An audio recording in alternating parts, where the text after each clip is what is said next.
Hi there, it's Jeanette from my home studio, Far Forest Ceramics in North Worcestershire in England. Got a small kiln opening, a bit of prototypes going on.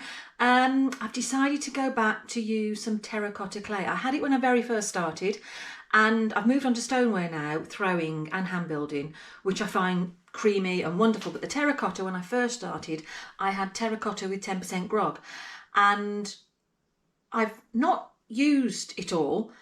There's a load of it still in my cupboard. I'm thinking, what can I do? What can I use with this terracotta?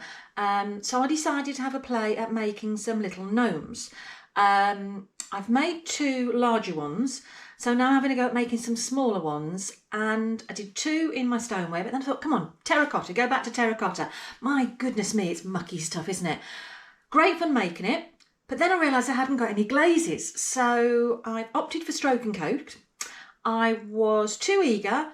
Didn't have time to test them all on test tiles to see what colours and firing works best and strongest. So I've used these prototypes to test out my stroke and coat, and then I'll maybe do test tiles afterwards. Wrong way round, but I was just eager beaver. So they're only prototypes. Let's have a go. There's only 7 in here and it's only one shelf. So it's a small filing. So here we go. Let's have a look. Should be 7 little faces staring up at us. Oh, look at that. Oh, doesn't the colour look fabulous? Oh, I'm happy. Oh, I haven't had an opening for a while when I felt that buzz of excitement. I expected these to be all murky and blah. Oh, yes. Oh, they're so cute. I don't want to touch them. Oh, what's happened to my cone pack?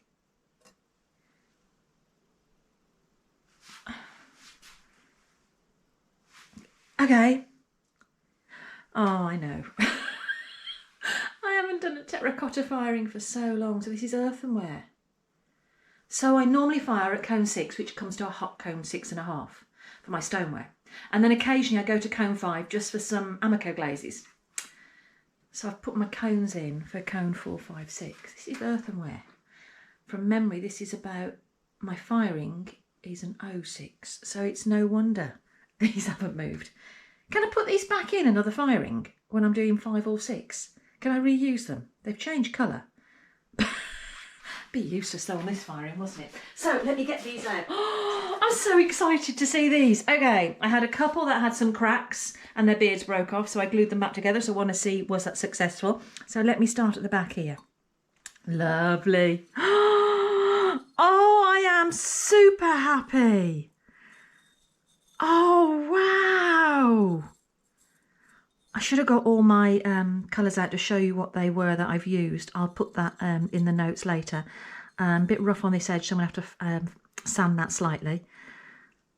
So it's a little bit thin on my beard at the bottom here. So I literally started off with a cone. I put some translucent glaze in there. That's not really worked. I'm loving the nose here. I've used some speckle and some non-speckle stroke and coats. I love that. What a cutie. I love the red pinky nose. Oh. Oh, aren't these so damn cute? So this one, I did 3 coats of stroke and coat on the hat, and then I decided to try just some dots, and it was 2 coats of dots. And I thought they'd be wishy-washy. I thought they might drip down, but they haven't. They're stable. And I've got cottontail, speckled cottontail for the beards, which with these little speckles in them, I really like those. I think that gives them just a bit of more interest than being completely flat. This stroke and coat is not breaking, but it's actually quite nice over the texture. So I've tried some just with plain, with nothing on the texture. I've done others, well, you'll see as I come across different techniques I've tried to see what do I prefer. I also glaze the base colour right up to the rim here because it's easy with a brush, and I wanted to see how did that look. I'm quite pleased with that. Very cute. Oh, super. Oh no, purple. Anybody that knows me knows I love purple. Isn't that lovely? It says grapple, but I think it's grape. Why would they put an L on Gripel? Very unusual. So on this one, I've put some dots indentations into the edge of the hat, and I put some purple in there. It's okay.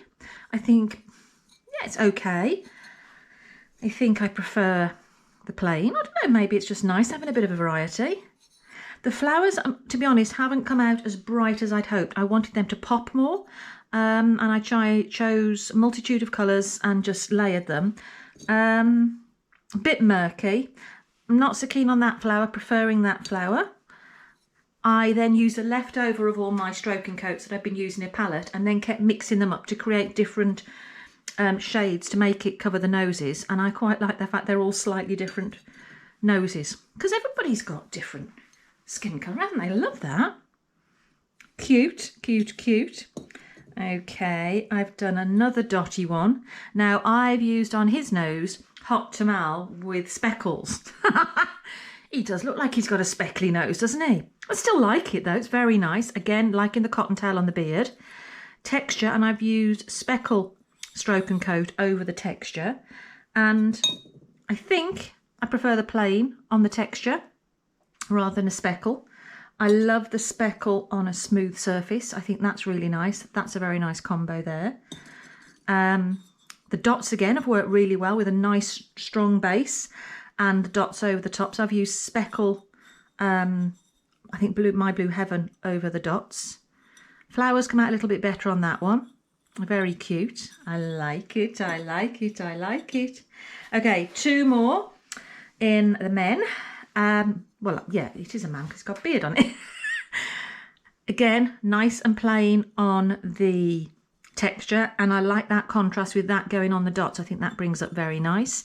Could have maybe done an extra coat of that base there underneath. It's a little bit patchy. No pinholing, which I'm very pleased with.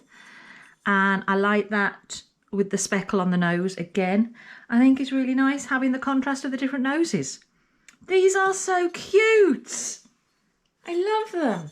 I'm wondering why I've got like a raised part there, just slightly raised, which I do need to sand down. Where did that come from? I don't know. No idea where that came from. One more man. So I've tried one with some more Christmas colours. I think that works. So cottontail here, and I use a different one here, which I'm not as keen on. It looks a bit murky, but I think that's a lovely, that's ruby slippers. Ruby slippers. I like that for a Christmas. So I'm thinking maybe to do some, if I can, with like some sort of pom-pom here. I wonder if I can do some sort of fluffy hat collar. That would be quite hard to glaze though, wouldn't it? Because I'm trying to see how I can get clean edges when I'm glazing. But I put wax on the bottom, and you can see there I had my crack there, which I don't like underneath. And I also put my wax on, and the wax covered here, which I don't like. So I think I might not even put wax on, and I put stoneware clear here. Stoneware clear, not earthenware clear, and it didn't work. So that's not worked at all there. So now I did one girl with pigtails. Oh, look at her. Oh, so again, I've used here, I think it's the cottontail with the speckling, and I've put the dots this time inside the hat. I think that's quite nice, and then complemented the colour of the hat into there. I think this is dandelion in colour. I love that pink nose as well, a little bit of speckle left in from the leftovers.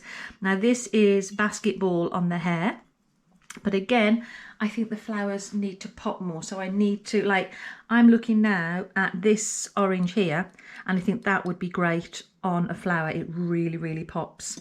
Again, this base colour really pops. So, oh, they are cute, aren't they? Now, if anybody wonders what are these that I'm standing them on, I made these myself just out of some terracotta scraps about 2 years ago. I think when I was doing Christmas tree luminaires, where I wanted to actually just raise the base with 3 points and have it clear. So when my piece goes on, it's only resting on 2 points. A lot of it, 3 points, sorry. A lot of it is not touching the bottom.